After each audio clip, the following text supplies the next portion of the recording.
with this coming September, we're hiring 2,000 additional educators focused on literacy and math promotion. We're expanding investments, adding $600 million more dollars, nearly $700 million more dollars to support publicly funded schools and improve education. Our focus is on lifting standards and improving results for kids when it comes to STEM education, science, technology, engineering, and math. As was noted earlier, the new language curriculum restores phonics, cursive writing, critical thinking skills, digital literacy skills.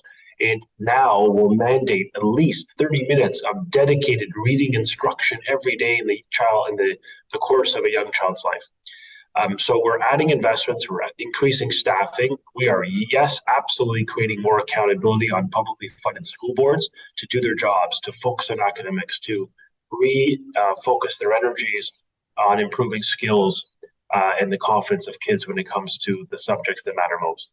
And finally, we are determined as a government to keep kids in school. These kids have faced such hardship over many years, and we are going to stand up to ensure children stay in school. They have every right to be in school, learning with their friends, and other educators benefiting from these critical investments to boost reading, writing, and math. And we are emphasizing, and I think we've taken responsible action to try to get the unions to accept a reasonable deal that provides stability for kids. And while I'm disappointed that the Elementary Public Teachers Federation has made a decision to proceed in the strike, I am going to continue to make the case the welfare of children must prevail. Kids need to be in school. We've come up with a reasonable offer to avert a strike, one that the public high school teachers have accepted that apparently is not good enough for the public elementary school teachers. It just doesn't make sense. It's unfair to kids. But we're going to continue to stay at the table and urge the union to come back to the table, work with us to get a deal. And I still remain cautiously optimistic that we can do that, even if there's a lot of ups and downs in the journey of negotiating. I'm convinced we're going to get deals that keep kids in school, and that's our government's commitment. And we hope the union will align themselves with that priority on stability, because kids need it for their mental and physical health and academic success.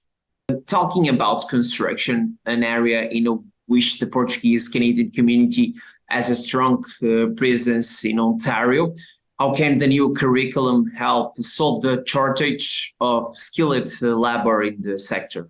Thank you so much. I definitely appreciate the question and recognize that the skilled trades is a critical investment and opportunity for young people. There's 100,000 construction jobs available today, and that number is going to rise in the construction sector, hundreds of thousands across the entire skilled economy.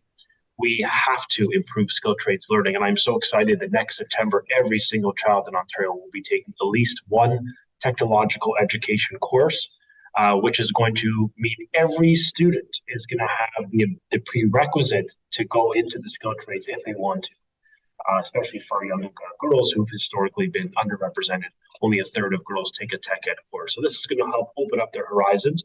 They may pursue it, they may not, but at least they have the prerequisites to do it if they get interested in that path a little later in their academic careers.